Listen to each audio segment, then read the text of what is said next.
Bismillahirrahmanirrahim. Assalamualaikum warahmatullahi wabarakatuh. Waalaikumsalam warahmatullahi wabarakatuh. Hamdan wa syukran lillah wa ba'd. Ya ayyuhal penonton, ketemu lagi dengan saya.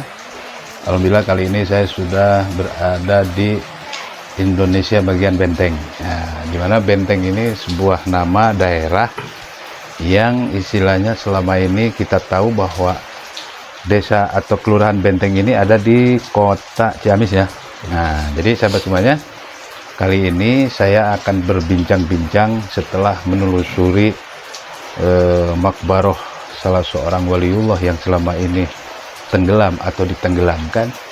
Alhamdulillah dengan adanya isu nasab yang sampai hari ini belum kita ketahui kapan beresnya, kapan selesainya. Tapi saya dari peristiwa nasab Ba'alwi ini saya menjadi sebuah ibroh di mana peristiwa nasab ini kami yang ada di daerah semakin giat atau ada sebuah perintah dalam hati itu ingin menelusuri berbagai makbaroh atau makom-makomnya para waliullah penyebar Islam atau syiar Islam sejak zaman dahulu. Nah, alhamdulillah kali ini saya sudah bersama teman-teman yang tadi sudah kita saksikan bersama lagi menelusuri salah satu makom waliullah, di mana makom ini baru diketemukan berapa hari ya? 3 hari yang lalu. Maka dengan rasa syukur alhamdulillah makom waliullah telah kita ketemukan tepatnya di Kelurahan Benteng, Kecamatan Ciamis. Jadi biar tidak lama-lama sahabat, kita ngobrol-ngobrol sama pelaku penelusuran atau penelusuri makam waliullah, yaitu namanya Eyang Haji Rafi'i. Jadi Eyang Haji Rafi'i ini menurut sejarah daripada keluarga adalah salah satu seorang ulama penyebar syiar pada tahun 1960-an. Jadi wafatnya lebih dulu wafat daripada waliullah yang ada di Ciamis, yaitu Eyang Gani ya. Nah, jadi biar tidak penasaran, kita ngobrol-ngobrol apa sih sebetulnya misi-visi beliau ini menelusuri makamnya Eyang Haji Rafi'i ya. Silahkan perkenalkan biar sahabat tahu, sahabat di rumah biar paham siapa-siapa saja. Silahkan. Assalamualaikum warahmatullahi taala wabarakatuh. Sampurasun. Perkenalkan, nama saya Erik. Kebetulan saya salah satu relawan yang selama ini kami ikut andil dalam menelusuri nyucruk para karuhun atau ditinggal para tokoh-tokoh agama yang khususnya di Kabupaten Ciamis. Saya kebetulan di lembaga itu Jagabaya Galuh. Kami selama ini perjalanan kami datang ke salah satu benteng dengan tidak sengaja, dan kami waktu itu ada koneksi yaitu secara religi, dan kami datanglah ke salah satu sahabat saya yang bernama Kang Abot.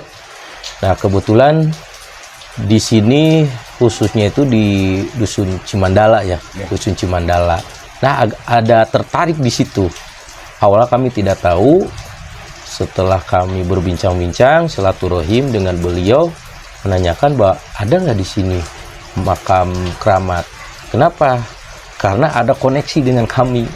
Gitu. Ketika kami menanyakan dan menelusuri, dan subhanallah kaget, ternyata ada salah satu awalnya rumah, bekas rumah awalnya itu ada pohon.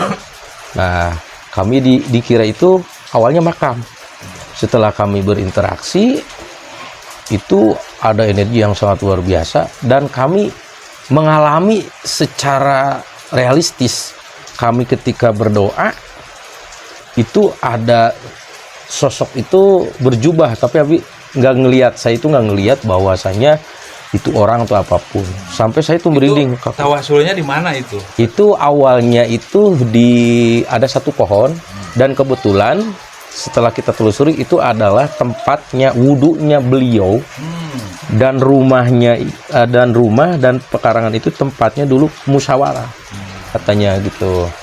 Nah setelah itu kami ketemulah dengan Mang Abot, selaku beliau ini adalah salah satu keturunan, yaitu keluarga besar beliau. Nah akhirnya kami menanyakan gitu. Nah setelah menanyakan, kita telusuri, ada sesuatu energi yang menarik kami ini, membawa ke kami ke salah satu pohon kawung. Kalau di sini ya bahasa Sundanya kawung. Itu Aren lah gitu. pohon aren, ya pohon aren. Dan saya kaget.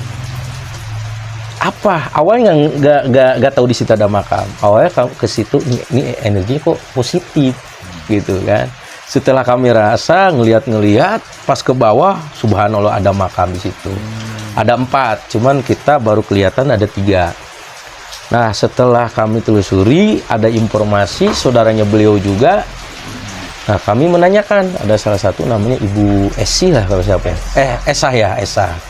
Bu Esa, kebetulan beliau itu adalah seorang menantu dari keturunan itu, bahwa benar gitu. Di situ dia pernah nyapu bersih-bersih di situ, makamnya ada 4. Dan itu satu makam Eyang Rapi'i, Eyang Haji Rapi'i sama istrinya 2. Dan satu lagi saya kurang paham, itu nggak tahu santrinya, nggak tahu siapanya, anaknya saya nggak tahu. Gitu. Lalu setelah penelusuran itu ketemulah sama Pak Abot. Pak Abot, ini. ya. Terus bincang-bincang ini bagaimana silsilah dan lain sebagainya seperti itu. Ya. Kebetulan ya alhamdulillah beliau itu setelah kami menelusuri, ada salah satu keluarganya beliau mengatakan, dan beliau pelakunya juga seorang pernah diajarin di masa itu waktu usia 7 tahun ya. Yaitu namanya saudaranya sekitaran 7 tahun kurang lebih, namanya Wahasan ya. Itu pernah dia belajar ngaji. Dan di lokasi makam ini kebetulan itu tempat tinggal beliau, dan dulu beliau mendirikan pesantren di situ. Dan jadi di situ dulunya ada pesantren. Ada pesantren dulunya. Dan yang luar biasanya ada salah satu tempat ibadah masjid, tepatnya di pinggir rumah beliau lah, nggak jauh, di Kang Abot. Itu masjid ini peninggalan beliau. Sampai detik ini alhamdulillah istiqomah. Luar biasa sahabat semuanya ya. Beliau ini sangat peduli sekali. Memang salah satu langkah beliau ini yang saya bisa garis bawahi apa yang disampaikan beliau adalah salah satu ada energi yang positif. Sehingga beliau rasakan bahwa ternyata setelah dirasakan lalu ditelusuri ternyata di situ ada makam. Nah makam ini ternyata makamnya seorang waliullah. Subhanallah. Alhamdulillah sahabat semuanya. Dan di tengah-tengah kita ini ada juga salah satu keturunan daripada Eyang Haji Rapi'i ini. Siapa itu? Mang Abot. Abot ini adalah salah satu bubuyutnya atau cucunya Eyang Haji Rapi'i. Nah biar tidak penasaran, mari kita ngobrol-ngobrol sama Pak Abot. Assalamualaikum warahmatullahi wabarakatuh. Waalaikumsalam. Perkenalkan, nama saya yang terkenal mungkin ya Pak Abot. Gitu. Kalau di sini kebanyakan orang memanggil. Untuk keinginan menelusuri makam leluhur yang membawakan syiar Islam di daerah Benteng, khususnya Ciamis umumnya keseluruhan, saya bertekad dari dulu, dari waktu muda itu ingin sekali, mungkin karena saya pernah waktu kecil, waktu disucikan sama orang tua, istilahnya disunat gitu ya. Saya akan bukan ketemu tapi ada hadir begitu seorang kakek yang saya kan belum paham, belum tahu siapa dan bagaimana gitu. Untuk keinginan sampai sekarang itu masih tetap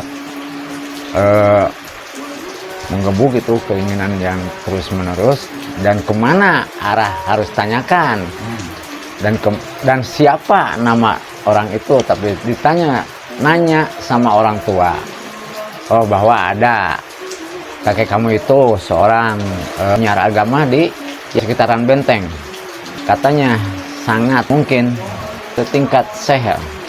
Dan saya menanyakan sama teman-teman bahwa ada kebetulan sambung raga, sambung rasa, kayaknya begitu.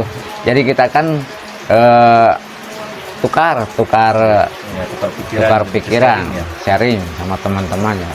Ya terbukalah begini, yang ternyata leluhur saya itu ya yang bernama yang Haji Rafi itu ya jelas penyiar agama Islam di wilayah Benteng. Berarti kalau dilihat dari nasab, Pak Abot ini keturunan yang keberapa? Kalau saya ini mungkin keturunan yang keempat mungkin. Jadi generasi keempat ya? Ya, generasi keempat dari situ. Nah ini wafatnya ini kira-kira tahun berapa? Wafatnya kira-kira yang sudah ditelusuri itu mungkin tahun 1960-an atau 50-an begitulah. Nah terus harapan Pak Abot gimana ini? Harapan saya sebagai keturunan dari Eyang Haji Rafi'i ingin sekali memunculkan, melestarikan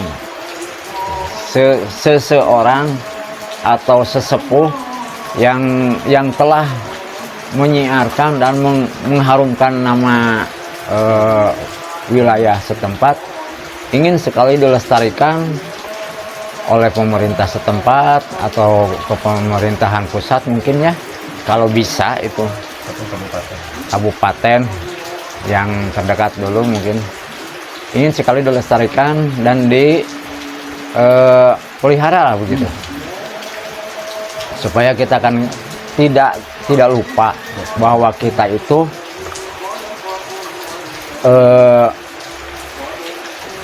punya ilmu, punya pengetahuan, bukan mungkin lagi ya, pasti dari sana. Kalau penduduknya di sini kan itu Eyang Haji Rafi itu asli orang sini, begitu kira-kira. Baik, terima kasih Pak Abot. Alhamdulillah. Nah itu sahabat semuanya ya, bahwa apa yang disampaikan beliau ini besar sekali harapan beliau, ingin melestarikan makomnya leluhur beliau, dan tidak ada salahnya. Bahkan apa yang disampaikan beliau tadi memang benar sekali, bahwa kita ini bisa ngaji, bisa bacaan sholat, bisa berbagai baca-bacaan dalam Islam yang diajarkan leluhur kita kepada kita, itu bukan dari guru kita atau orang dari luar sana atau dari Timur Tengah atau dari mana, bukan. Tapi kita bisa bacaan berbagai macam, punya ilmu itu jelas dan asli, sanad ilmunya dari kampung, dari kiai kampung, dari ulama yang ada di kampung. Bahkan saya bisa garis bawahi, mungkin saja ini ketika pada zaman dulu wafat, sebelum wafatnya beliau tahun 1960, beliau itu mensiarkan Islamnya itu tanpa pamrih. Bahkan di seluruh antero yang namanya Benteng ini, beliau siarkan terus yang namanya Islam itu seperti begini. Mungkin saja lewat budaya, mungkin saja lewat seni, itu kita tidak paham. Yang pasti kewajiban kita sebagai regenerasi agama, kita wajib melestarikan leluhur-leluhur kita yang sudah wafat. Jadi alhamdulillah sahabat-sahabat saya ini tadi sekitar beberapa jam yang lalu, karena situasinya hujan, jadi kita setelah dari lapangan kita ngobrol-ngobrol sambil ngopi. Ternyata alhamdulillah apa yang disampaikan beliau tadi adalah salah satu pejuang atau sebuah gerakan yang sangat positif kalau menurut saya. Di antaranya yaitu menelusuri makam-makam atau makbaroh waliullah, yang alhamdulillah ketemu dengan keturunannya, yaitu Pak Abot. Ini wajib dan sudah seharusnya sejarah-sejarah yang telah dibelokkan, sejarah-sejarah yang kita tahu bersama banyak sekali yang membelokkan. Sudah seharusnya langkah-langkah kita ini menjaga situs-situs yang ada di Nusantara. Jadi saya sangat senang sekali apa yang diperjuangkan rekan-rekan saya ini, alhamdulillah ada buahnya. Mari kita simak closing statement-nya. Silahkan. Ya, terima kasih atas waktunya buat Kang Haji. Misi visi kami ini adalah membuka ataupun melestarikan sejarah yang sudah realistis dan sudah teman-teman yang lain sudah ketahui, sudah khususnya di daerah Kabupaten Ciamis ini sudah ada program namanya Nyetruk 1000 Situs yang sudah direkomendasi. Di situ ada undang-undangnya dan dari dinas pun udah merekomendasi, dan kita ini setahu saya jadi relawan di Kabupaten Ciamis ini kita sudah mau menjilid kedua bahwasanya kenapa bahwa Kabupaten Ciamis adalah sumber dan titiknya adalah Galuh. Disinilah ternyata ada beberapa situs yang belum terungkap, dan alhamdulillah kami ketika perjalanan-perjalanannya ini ternyata luar biasa. Setiap sejengkal tuh berbahasanya ini ada situs. Nah, salah satunya di sini ada tentang abad sesuai dengan peradaban. Ada abad sekian. Ternyata Karuhun kita ini adalah salah satu yang luar biasa, khususnya penyebar agama Islam. Nah, daripada saya misinya ini adalah untuk mengenalkan kepada pragenerasi supaya tidak melupakan sejarah. Nah, ini kita mengedukasi juga kepada masyarakat dan yang lainnya betapa pentingnya tidak ada zaman dulu. Tidak ada kita kalau nggak ada zaman dulu. Saya dengar di salah satu sesepuh ada bahasa Karuhun teh dulu, baik kata Sundanya mah, baik aing mah teu dahar ge, baik urang mah sengsara ge, asal ulah kasamper ku anak incu. Dan ini sangat luar biasa.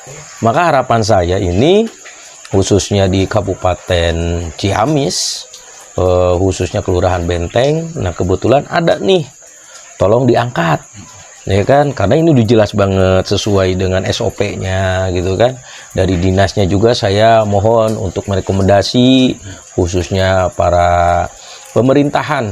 Saya yakin tentu saat ini juga sedang berjalan, tapi harapan saya ke depannya untuk menstabilkan, untuk menghindari hal yang tidak diinginkan atau dipalsukan atau apa. Nah, ini sangat miris.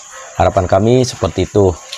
Mudah-mudahan harapan kami ke depannya bisa diakomodir oleh pemerintahan pusat maupun daerah maupun kelurahan setempat. Itu Haji. Oke, baik, terima kasih. Itulah sahabat semuanya, harapan beliau sudah kita dengar bersama. Untuk terakhir, barangkali ada pesan? Pesan saya untuk generasi muda, mari kita lestarikan untuk supaya kita tidak lupa dari mana kita asal, dari mana kita punya ilmu. Kita tidak akan seperti sekarang ini kalau tidak ada jasa beliau-beliau begitu. Karena kita mungkin umur tidak akan lama lagi ya. Supaya kita memberitahu kepada generasi yang akan datang supaya tidak lupa akan leluhurnya. Begitu, mungkin terima kasih. Baik, terima kasih. Alhamdulillah sahabat semuanya, bincang-bincang kita sangat menarik sekali ya, berhubung waktu sangat membatasi kita sekali. Jadi intinya kita semua harus sadar bahwa tak mungkin Indonesia bisa merdeka Tak mungkin Indonesia bisa sampai saat ini kalau tidak ada tawajuhnya para ulama, kalau tidak ada tirakatnya para ulama, kalau tidak ada perjuangannya para leluhur-leluhur kita. Maka dari itu yang bisa saya garis bawahi dari perjalanan atau misi visi daripada rekan-rekan kita ini adalah satu, mengangkat marwah ulama Nusantara, itu satu. Yang kedua, menjaga yang namanya situs-situs yang ada di Nusantara, jangan sampai dipalsukan dan jangan sampai sejarahnya dibelokkan. Nah ini terutama untuk para pegiat budaya atau para ulama, para kiai yang ada di seantero Nusantara. Mari kita terus telusuri para leluhur kita yang ada dimanapun berada se-Nusantara. Karena saya yakin banyak sekali sejarah yang ditenggelamkan. Maka dari itu sudah saatnya kita bangkit menjaga dan melestarikan marwah para ulama, marwah para kiai yang ada di daerah yang selama ini kita tidak tahu. Terima kasih sahabat semuanya telah mengikuti kita. Mohon maaf atas segala kekurangan. Mari kita selalu benahi sholat kita, selalu perbanyak sholawat, selalu budayakan sodako, agar hidup kita semakin berkah dunia dan akhirat. Ihdinas siratal mustaqim. Assalamualaikum warahmatullahi wabarakatuh. Sampurasun.